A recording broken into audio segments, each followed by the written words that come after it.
Bill, Brandon, how are you? Nice to well. see you. Well, welcome to Las Vegas Pitch Live with Yes, my sir. friend Brandon Johnson. Yes, Brandon sir. around town. Brandon around Vegas. I like Brandon around. You know what? We might Brandon have to do around town? that. Might be a whole series, Brandon around town. I actually like that. I gotta like that one. I actually like that. Well, this is our fun first Las Vegas Pitch Live. Yeah. Couldn't be better. Couldn't be more happy to have one of the best guests ever. He's Brandon, right. He's right. I know. He's right. Brandon, you've already been live twice today. You go Yeah. live all the time. You have this Yeah. huge audience. We're going to talk today a little bit about how you got into this, Okay. why you do this, Okay. how it helps your business. And at the same time, we're going to try and help other real estate agents Yes. get their business to the next level as well. We've got a Las Vegas Pitch Presents April 12th, and it's sign up. We're going to put it in the comments. It's a great thing. But Brandon is going to go through and put his take on what to do social media. So 100%. you ready to dive in? I'm 100% ready to All right, dive let's in, go. Bill. Let's So- get this, man. I am so curious. I'm curious, George. Okay. How did you actually start doing social media? Because you haven't really been doing it that long, right? No. I started the account about 6 years ago when I worked for a dispensary. And I was doing sales for them, and our social media guy quit. Mhm. And I said, you know what? I'm not really busy back here. I can take over doing some, I'm not good at the photos, but I can start doing some videos with the product and really kind of being like a pitch man, right? Like, you remember those Billy Mays commercials? Yes. I do My remember those. goal was to be like Black Billy Mays, right? Okay. Where I would Uh-huh. like over enthusiastically, non-ironically, like pitch a cannabis product, right? And Right. so we're doing it. And finally, one day I decided to come up with like a music video for 3 of our products. So I had to make it fun because I used to rap. So I said, let me do a little rap song for these products. You still remember it? Can you do the Oh, rap? I wish I did. It's buried. It's buried at the bottom of all my videos, Okay. right? But if I remember the rap, I promise I'll do it live for you. Okay. All right. Good. So I do the video, and this is back when Instagram, especially for like cannabis industry, we couldn't get more than 10 or 15, 20 likes, right? And I posted the rap video, and by the end of the day, like every cannabis group in Vegas was just like, how do we get our products promoted like that, right? Because I was like promoting the sales and deals, yada yada. So, anyways, that was the first time I realized, like, oh, this social media thing is, if you're There's entertaining, it something can be to fun. this. Yeah. And then I was fortunate enough to work with a really good media team and film a video when I got into real estate about Inspirata. It's still up on my YouTube. And I said, oh, this media thing, I think that's the way to go, especially Right. for lazy guys like me who don't want to sit here and door knock and send out flyers, right? And like I know for a fact you are not lazy. Everything I see you do. But I understand. At that time, you're like, I want to go door knock. Well, right. Like I was at that point, I was door knock between open houses and door knocking. I think I was spending 10 hours of my life just sitting around waiting for people to come want to buy a house for me. Right. You know? Right. And I'm an in-person. I like being in people's faces. Yep. And then COVID hit. And what does a realtor do who makes his money being in people's faces? And now no one wants to be in, together. Right. Social media.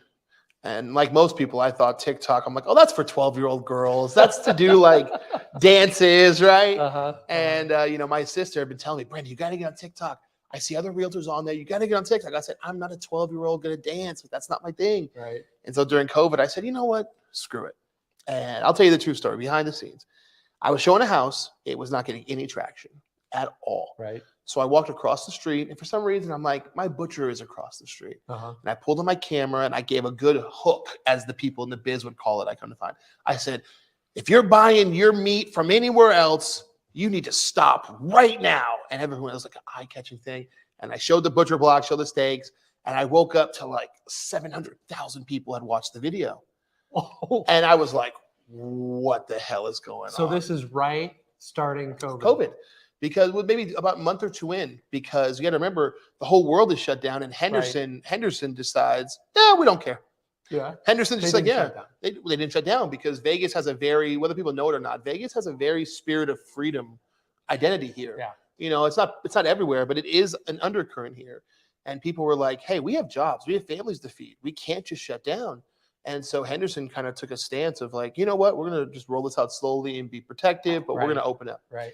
And what we found out is that Vegas was one of the few cities that was doing this. So everyone, sitting on social media during COVID with nothing to do, and here's Vegas just giving them all the content that they wanted. So if you were posting on TikTok at that time, your account went crazy because everyone in the world was watching. So that's when you dove into TikTok, was pretty much right at the beginning of COVID. So what is that, like 3 years now? About 3 years ago. About 3 years ago. Yeah. And you exploded. Yeah. And now you have close to like 300,000. We're getting there. Followers on TikTok. Yes. Almost. Yes. To be truthful, if I kept abusing the algorithm and kept abusing like the little strategies and tricks, we could have hit 300,000 by now. But at the end of the day, I'm a realtor. I still have to post houses. I still have to post information, right? I still have to do things like that. I still have to show houses. Right. So I'm not able to post the way I was during COVID, where I could post 5 times, 6 times a day and just kind of give people everything that they wanted to see. Right. But it's still a good track for growth, up to 280,000. What happened was people kind of saw how influencers in Vegas were going crazy, and we probably have more Vegas influencers per capita than any city I can think of outside of like Los Angeles. There's 2 million people in Las Vegas, 3 million people, and we probably have 100,000 influencers out here. It's unreal. Oh, I love Las Vegas, and I call Las Vegas Hollywood East.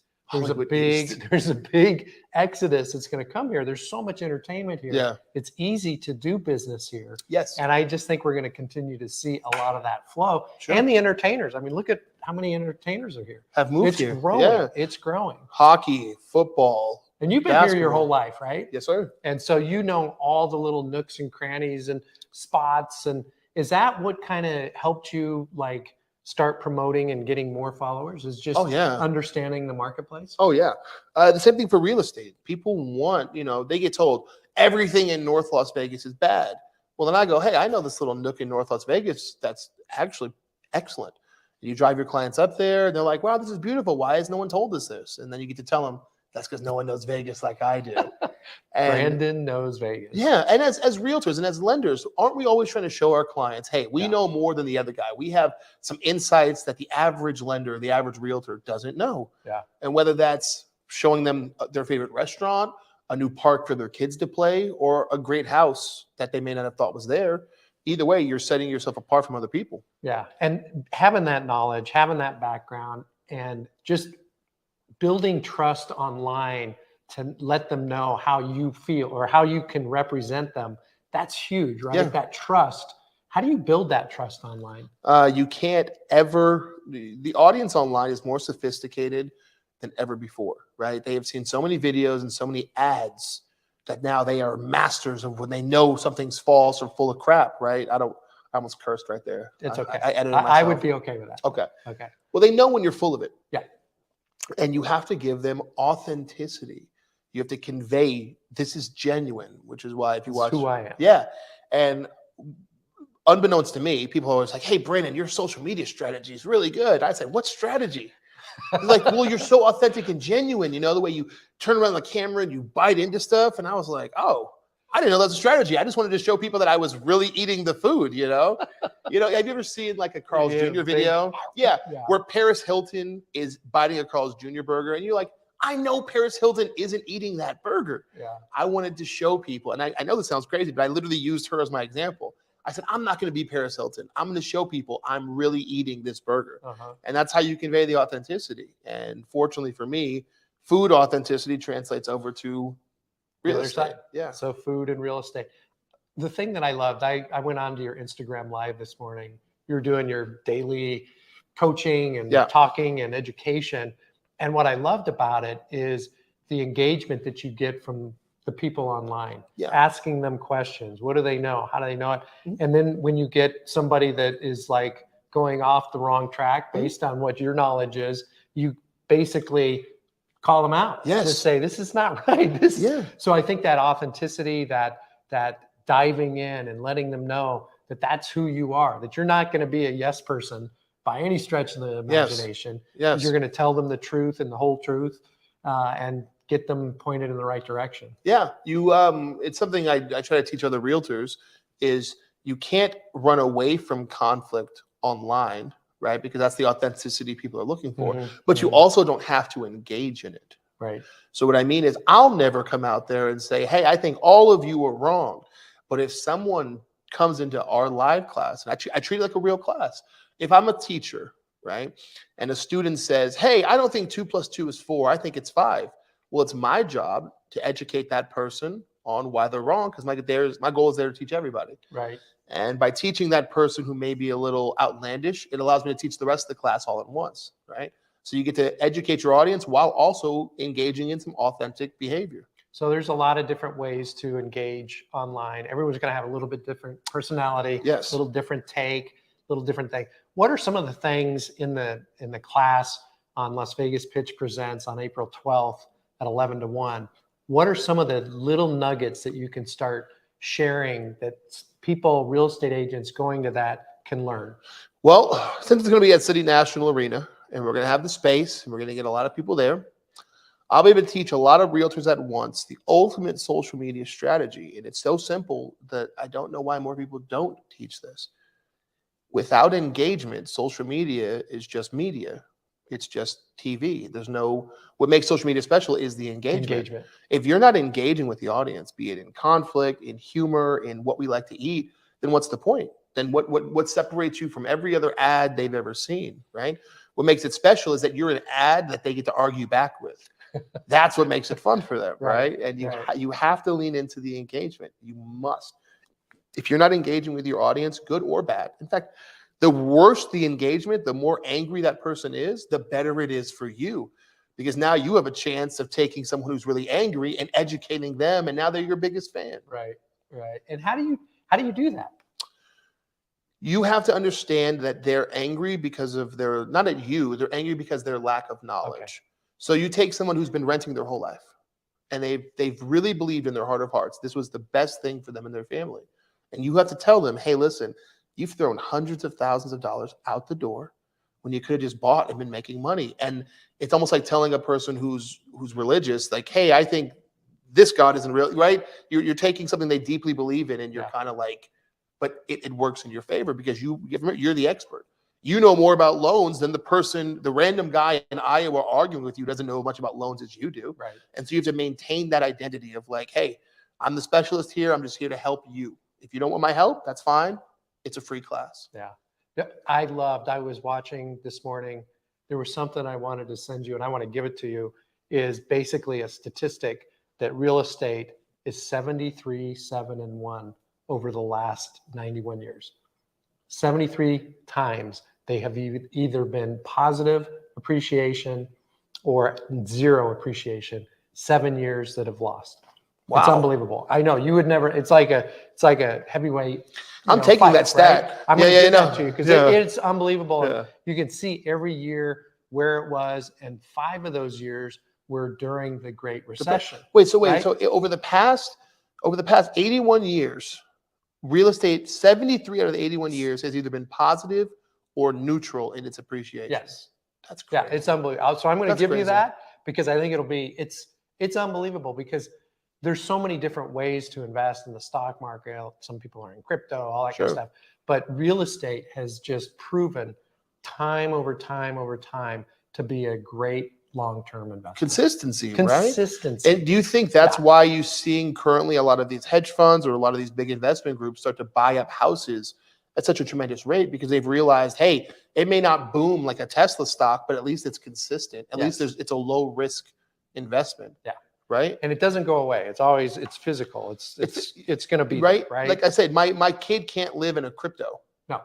Right. My kid can't live in a stock of Amazon. There's nowhere to keep them warm there. You know. Exactly. Well, Brandon, I appreciate you coming. Last words in regards to where people should go, sign up for the event. Las Vegas Pitch Presents. Brandon from Vegas. Yeah. Where's that going to be? And what would you recommend they come? Why should they come? I think they should come because every agent or lender or anybody involved in the real estate industry needs to understand that social media is not just now, but it's the future. It's going to go stronger, and there's going to reach a point where people only see your advertisements on social media. They're not going to check anywhere else, right? And if you don't learn it now, you're going to end up like those people who tried to say, oh, this computer thing isn't going to last. And then they're 60 years old trying to figure out how to type. You don't want to be that person. No. The sooner you learn how to type, the better. And the sooner you learn social media, the better for your future. So what is it, April 12th? April City 12th, National City Arena? National Arena, Yeah. 11 to 1. It's going to be in downtown Summerlin. It's going to be really informative.